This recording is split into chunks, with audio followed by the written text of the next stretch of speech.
Cho'Gath top. Yeah, I was going to say, looked over the solo queue and we had a moment, and Linderung had played more of the Cho'Gath than the Maokai. We'll have to wait for 20 seconds to get the confirmation, but good sighting there. We will be seeing the Cho'Gath top lane. Rumble does very well against Maokai. Cho'Gath versus Rumble is a matchup we may never have seen on the LCK stage, given that last time Cho'Gath was played was a smattering of mid lane Cho'Gath when the meta was different in 2015. So interesting stuff. Rumble versus Cho'Gath. Cho'Gath has a lot of sustain and wave clear, so maybe he'll be able to do competitively against the Rumble.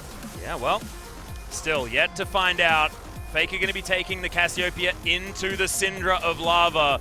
An explosive matchup, but if you look at the players, I am scared for the likes of Lava because we saw what Faker was doing with the Lucian. We know that this guy is out for blood at this point. Papa Smithy trying to get SKT back onto that glorious seat. Initiation that is provided. Uh-oh. All right. Nice. Can we... Mighty Bear, does he have the smite? Pretty sure he does, yes, so he's going to be able to grab that one, but there's the flash. That's first blood going to Peanut. Nice and hook. The hook! Yeah, Peanut should actually fall down as the double buffs will go over to Key. Wolf wants to find one. Equalizer comes in as the passive does come down. Nowhere for him to go, but on Tara, he'll be traded. Songyun picks up the kill. These buffs are going everywhere. Linderung, he's in trouble, and now Wolf, he's being cornered. This will be 3 kills to 2 in favor of ROX Tigers after it's all said and done. You know, blue buff for Lava, but SKT go far too aggressive. Now Mighty Bear's down here will help clear out this control ward. See whether SKT actually want this. Peanut hasn't been spotted by any vision, but you can see ROX with some sort of idea of what is going on. They'll see this back complete as well. Good ward. There's the Fate's Call immediately. Songyun gets knocked up. Wolf will be able to get these stuns onto Songyun, who's looking to try and turn it around. A Cathian surprise is going to be all he's going to look at as far as potentially clearing out some minions. Does get a few, but that's going to be an easy pickup for SKT, and good vision. And such a good clean play, right? Because as you say, the moment they saw the recall complete, instant mid. Yeah, doesn't get the knock-up, but Lava's still taking a lot of damage. Faker uses the cleanse, flashes away, massive flash. Instant reaction as Wolf is there to save him with a slicing Maelstrom. ROX get their way back into this game. Living Artillery's flying in as ROX are investing the teleport. Peanut was looking for the flanking play. And there's a teleport from Montara, but already ROX has turned on him. He's now been secluded from everyone else as Mighty Bear is going to collapse with Lava. They're fighting on multiple fronts now, though, as Peanut should be able to get himself in there. Steals away the dragon, but he will lose his life for it. Living Artillery secures it there for Songyun.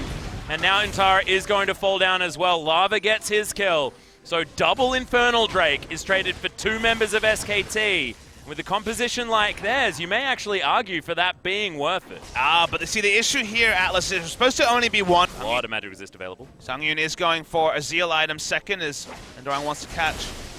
So gets caught by Wolf. Yeah, Slicing Maelstrom comes in, bang, able to get a lot of sticks in there. There's the Feral Scream, but Rend easily enough to secure the Cho'Gath. Nice call from the Living Artillery and also the Sapling. Okay, hard engage time. Yeah, there's the Fate's Call. Nature's Grass comes in though as Ontara is able to avoid that one. Bang picks up the first kill onto Key, but Peanut still taking some. It's just going to be the one pick, all too easily gained there by SKT. Pick into Baron is usually the way, but it's only a support like you mentioned. They use the Equalizer to make it happen, so their turn isn't as powerful as they would like, but SKT start the Baron, even though Peanut's down to about 600 health.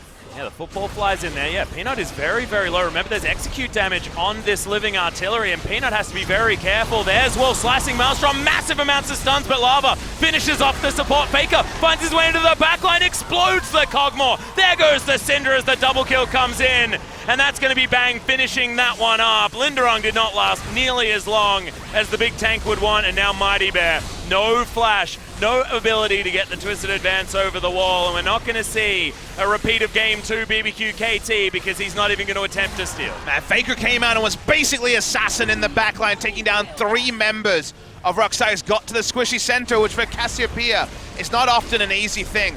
We noted that Peanut was low. And by the time they see the initiation, they pop down. But look in the backline as Faker comes out of vision. There was no vision there for the site right at the end. They didn't have the timing of the Cassiopeia. And she is the assassin that SKT needs. And now Aaron looking to break the base, but for now going to find a bit of a struggle. Yeah. Speaking of struggles, Linderung's life is not exactly a happy one. As SKT tanking up turrets, Key's going to make his way in though as Faker goes down very low. The Nom did some decent damage. Oh, the cleanse gets himself out of death range with the ignite. Death cap as well as there's the hook landing on a Peanut. Still takes a lot of damage from Sangyun. As that was a really good defensive rupture there as well from Linderung to make sure there's no flash available from Peanut to jump on top of the Kog'Maw. Of course, it wasn't up. Still, defend it. Look at this. SKT starting this one up, and remember their Baron secure, very different.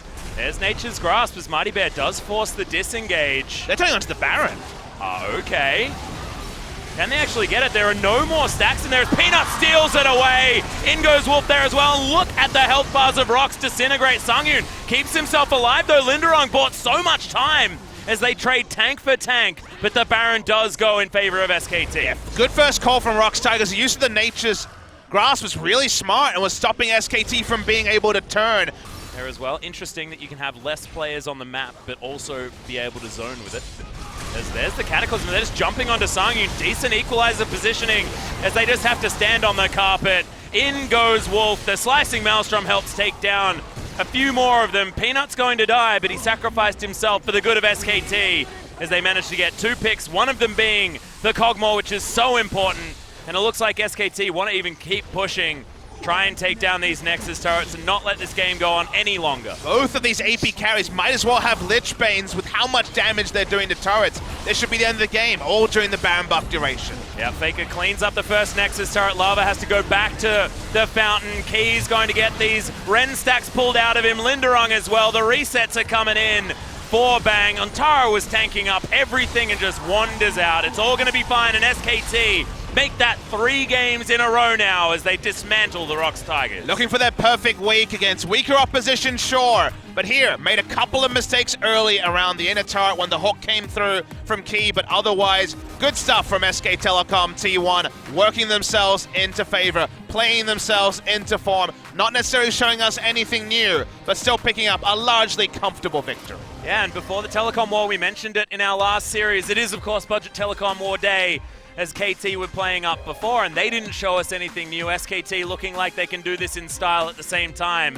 but is it going to be a repeat of KT with a Game 2 ROX coming back and trying to floor them afterwards? Because ROX did look competitive. They were just unable to make any moves to try and get themselves back into the game when they may have been given some leeway. And you have a bit of phantom limb when you're casting SKT this week because you just kind of have to hit yourself and be like, no. We can't actually give them the superlatives that we gave them before. It is still ROX Tigers and Ever 8 winners, but it's a better looking SKT. If you're only going to look at the blue side of the map in Game 1, a lot of the decisions made sense. 100% no, but you can say 100% of the decisions by Longzhu or KT Rolster either. So we're once again building a base of SKT making smart decisions as they try to move forward to a 2-0. Yeah, and at which point does SKT get back to a state where we can say they're looking like favorites up against KT? Because they did manage to win the last Telecom War. It was an opportunity.